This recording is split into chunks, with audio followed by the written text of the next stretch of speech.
We are here on the Danforth, the Toronto neighborhood that was a shooting gallery last night. And behind me, just across the street, is a small park where a memorial has been set up. It is a busy stretch of road for people who live here and for so many who come from around Toronto to enjoy the area. But here, like so much of the city today, you couldn't get very far without overhearing anxious conversations about last night's gun rampage. During a summer of shooting after shooting, just a few months after that shocking van attack, people here are utterly shaken. I can tell you that there is a newness to this in Toronto's environment. Other large cities across the world go through this tremendously more than we have. It began at 10 p.m. in the East Side neighborhood known as Greektown, or simply the Danforth, a vibrant family area that's a destination for dinner, dessert, or a drink on a patio. Witnesses say the shooter zigzagged down the street with a handgun for several blocks before police managed to stop him. He's been identified as 29-year-old Faisal Hussein. Among his 15 victims, 2 are dead, 18-year-old Reese Fallon and a 10-year-old girl. And tonight we have the latest on the attack, the gunman, and reaction from this stunned community. But let's start with the many individuals caught up in last night's gunfire. All kinds of people, all walks of life, and all of them in the wrong place at the wrong time. Jacqueline Hansen takes a look at the victims. 18-year-old Reese Fallon was out for ice cream to celebrate a birthday with a group of young people passionate about politics when she was fatally wounded. And there was one girl, she just approached me and she got hit from her right arm. Ali Demir Khan was sitting on a bench having coffee with friends. He believes he was among the last people to see Fallon alive. He tried to help her and call 911, but the shots started again. As he ran, he fell and was grazed by a bullet. That girl who asked me to help her, she was lying down in front of the one tree there, and she got few hits.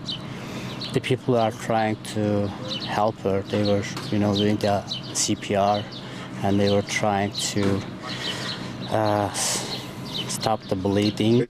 One resident who ran to the scene says she tried to make sure Fallon didn't die alone. I just told her she's loved. She's so loved. And I just told her I'm not leaving you, and I'm going to stay with you. Also killed in last night's shooting was a 10-year-old girl. She has not yet been identified. An employee at a local restaurant fears she was the injured girl he was trying to help keep conscious. Her mom was holding her leg, and I hold her face. I was holding her face, and I was telling her to it's gonna be okay, don't worry, it's gonna be fine. Look at me, it's gonna be fine, it's gonna be fine. There's nothing happened. You look at me. Don't lose it, okay? The 13 others wounded range in age from 10 to 59 years old. Officials say some of the injuries are life-altering. The shooting may have been over quickly, but the recovery for the victims, the families, and the city will take much longer. Jacqueline Hansen, CBC News, Toronto. So since last night, we've heard from police and we've heard from witnesses who are talking about what they saw and what they heard. Ron Charles pieces together the attack. Before the gunshots, sirens, and police tape, Danforth Avenue had been as it always is on warm summer nights, a popular strip of restaurants, cafes, and ice cream shops, a draw for families. The chilling video shows how quickly a gunman can turn a best-loved neighborhood into 5 blocks of carnage. We were eating, and the guy started shooting, and we were sitting actually out on the patio, and we heard shots. So we went inside, and then he came in the restaurant and he shot the girl right in front of me. He also shot at several people at a popular evening gathering place around a fountain in a parkette. I saw someone with a gun, holding a gun up. It's in black, I'm pretty sure. And then I saw someone just drop to the floor, and as soon as I saw that, I literally just ran. Catherine Mead returned to the scene today to complete a police report about what she saw while driving along Danforth Avenue. He ran in front of the car, but then he stopped and raised a gun and started shooting. And so I just saw the first shot, which was, I've never seen a shot before. So it was a flash. And then I just grabbed my partner and I said, duck, and I crouched and sped out. She says she only learned later the gunman seemed to be shooting indiscriminately at people. We're extremely grateful that he decided to not go from there to there. We were right there, and my car was a bright car, a colored car. He could have just shooting us. Nick Balkos captured these images of the gunman on his restaurant's security camera close to where police cornered him. He walked by the store, ran across the street pointing the gun, and then he shot maybe 8 to 10, it sounded like a whole clip pretty much, and there was like 4 or 5 people in front of the second cop. They ended up kind of scattering. I don't know if he hit 1 or 2 people, and then he was kind of yelling and screaming as he was shooting. It was actually like a video game, like it was happening in real life. It was crazy.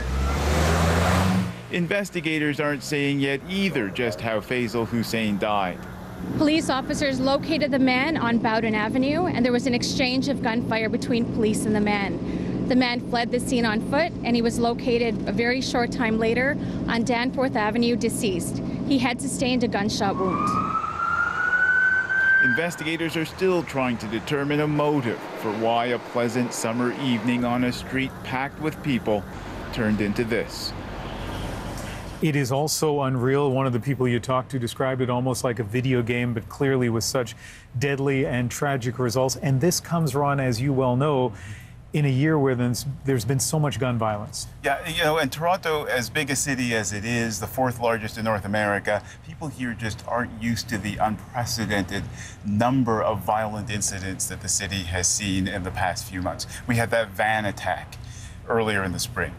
10 people killed, dozens, scores injured, and then on the tails of that, we've had this spate of gun violence that has been happening in different neighborhoods all over the city. You've got, you know, they're very different from this event, but still a gun killing people who are, many of them bystanders, obviously, and in some of the other incidents you had, you know, gang violence and settlings of scores.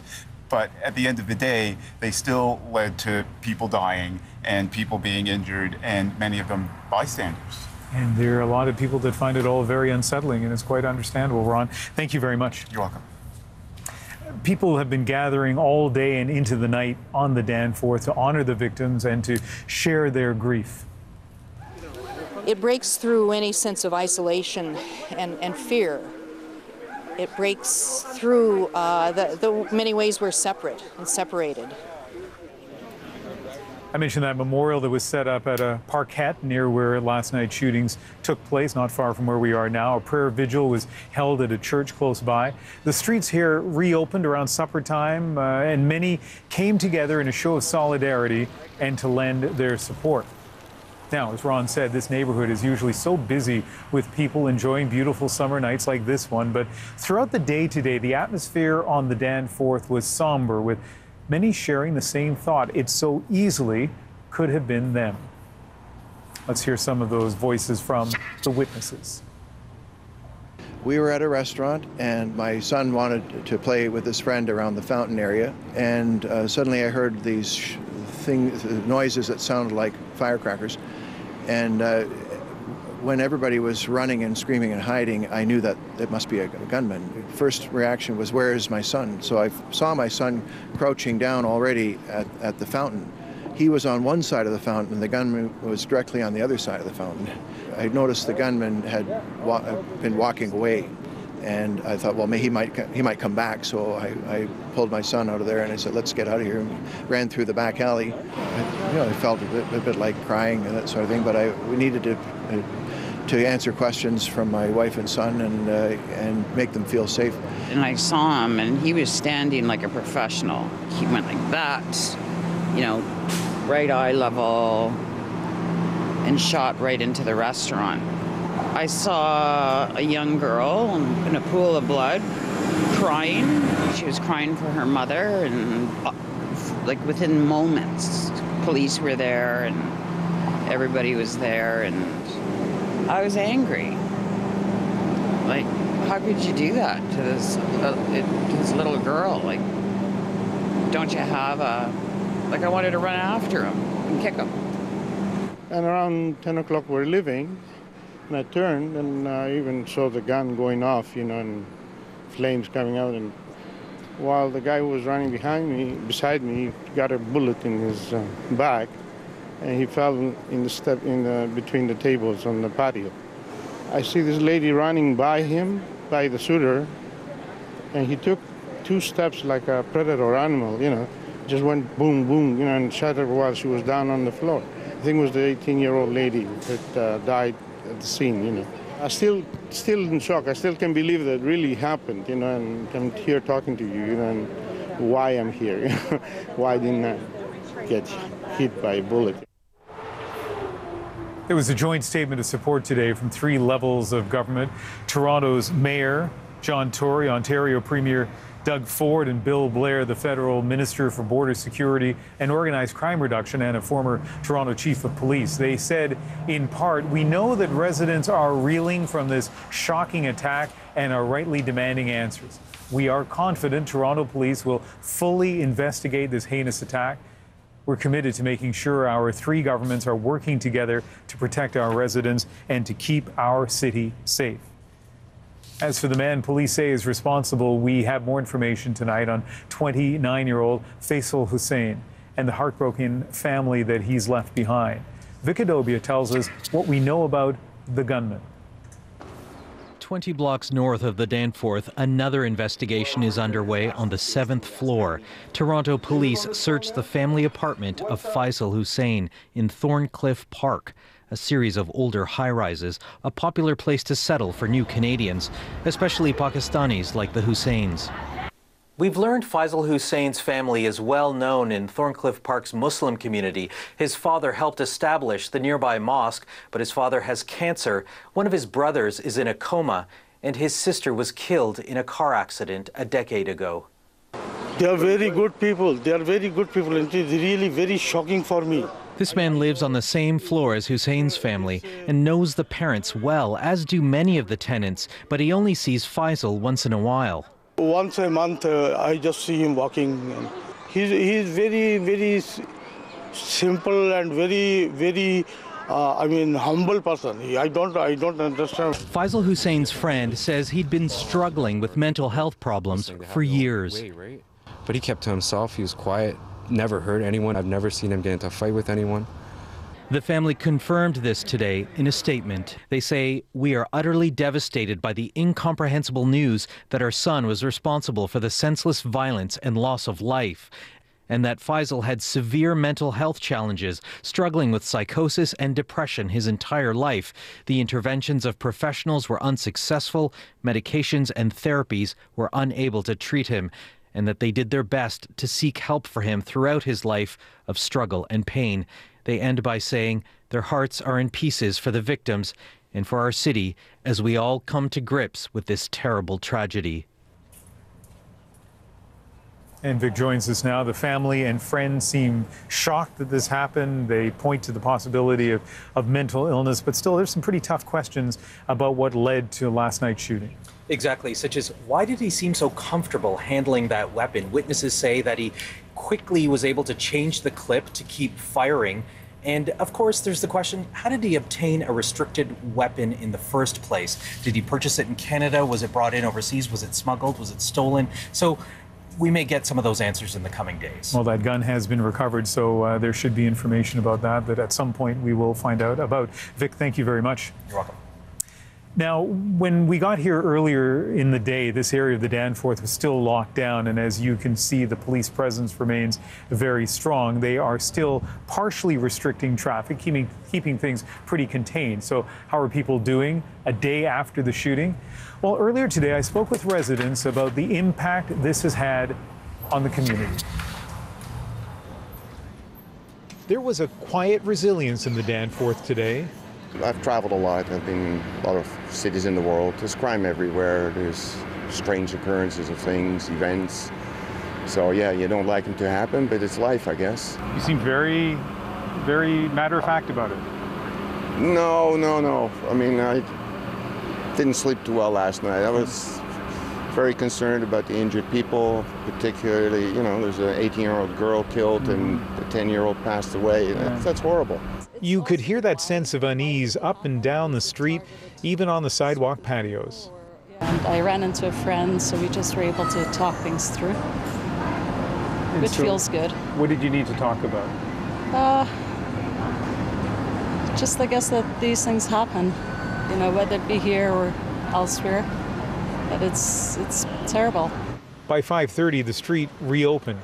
Some tables still not cleared from the panic of the night before. Many restaurants still closed. Take a look at this and tell me, what do you think of the Danforth tonight?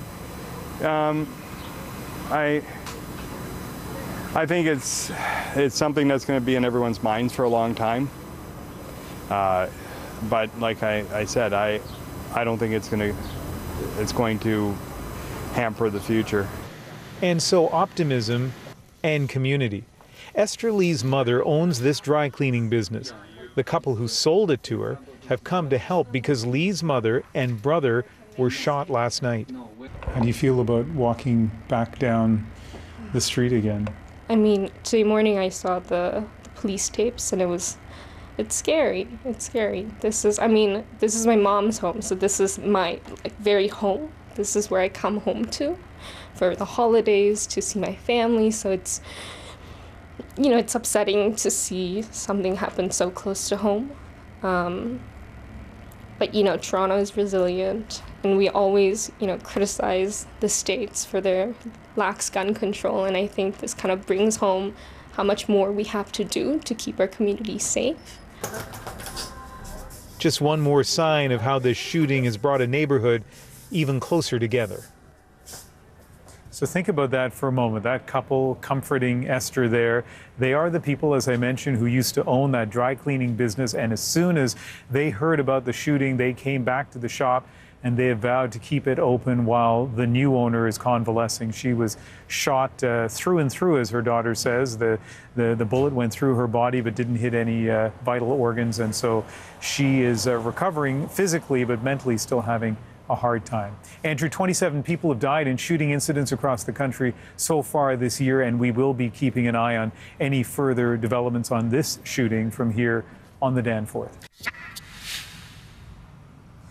Just before we go, I want to show you a little bit of a look of what's behind us here. The Alexander the Great parquet is where there is a memorial. People have been coming here throughout the day and into the evening now. A memorial for the 2 people who were killed, the 13 others injured. We do know the identity of the 18-year-old who was killed, Reese Fallon. 10-year-old girl also died. Her identity has not been made public. And the gunman, Faisal Hussein. So much has happened here over the last 24 hours. Let's take a quick look back.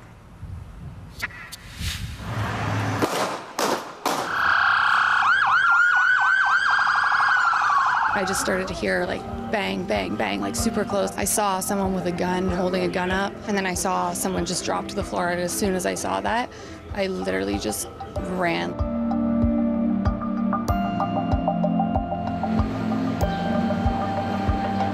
We are all devastated. We are very worried. Nothing's gonna be the same from now on. I'm walking and I'm all goosebumps and I'm sentimental, I'm overwhelmed. Our entire city has been shocked by this cowardly act of violence. As I said earlier this morning at the scene, I'm of course angry, as we all are, that someone would carry out such an attack, which really amounts to an attack on our city itself. The thoughts of our entire province and country are with them and their families right now.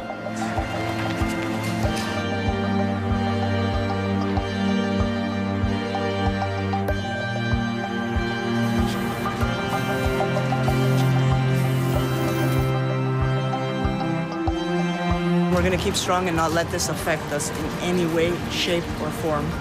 Tonight, the Toronto Blue Jays organization, the Minnesota Twins, all of Major League Baseball, stand Toronto strong. She was my best friend for a really long time, and we used to play together all the time, and she really didn't deserve this. She was a lead. She just got into college for being a nurse, and she just wanted to help people. She really didn't deserve to die like this. We are all going to just take care of our our neighborhood, take care of our families, take care of our children, to make sure that everyone feels safe. Making sure that we take back the street and let people know that it's ours and it's safe. Today in a nearby park, not far from where I'm standing, people wrote messages of hope in chalk. Toronto the good, Danforth strong, love equals courage. And these messages were echoed on social media. We asked people to share their stories about why they love the Danforth, and that is our moment of the day. We love the Danforth because of the people that we meet.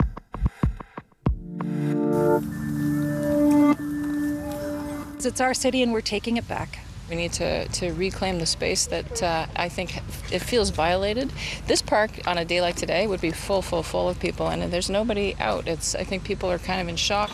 It breaks my heart that so many people who have beautiful, beautiful memories of life on this street, because that's really what this street means, is life, are going to have their views tarnished. We went to Starbucks like we usually do, and we got in line. We got up to the counter, and the barista, Rocky, said your drink is paid for.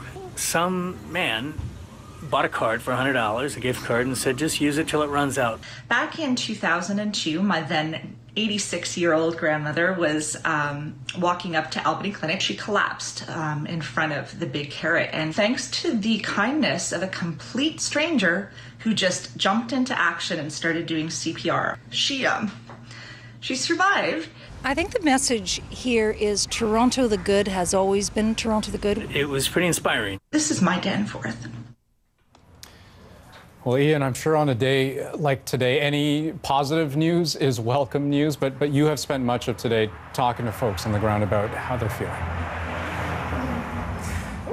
You know, Andrew, it's interesting. You get thrust into these situations, you suddenly find yourself in a neighborhood that's in the midst of a crisis, whether it's Parkland, Florida, or Humboldt, Saskatchewan, or North York in Toronto, and here we are in the Danforth, and I didn't quite know what to expect. I've been here since early afternoon, and I'll tell you, one person that I spoke to was really angry about the gunman, about his motives. Other than that, there certainly was a sense of unease. There certainly was a sense of sadness, and although resilience may sound like an overused word, I got to tell you, it's a word that people here themselves were using. It's not back to normal yet, not tonight, but everybody expects it will be soon.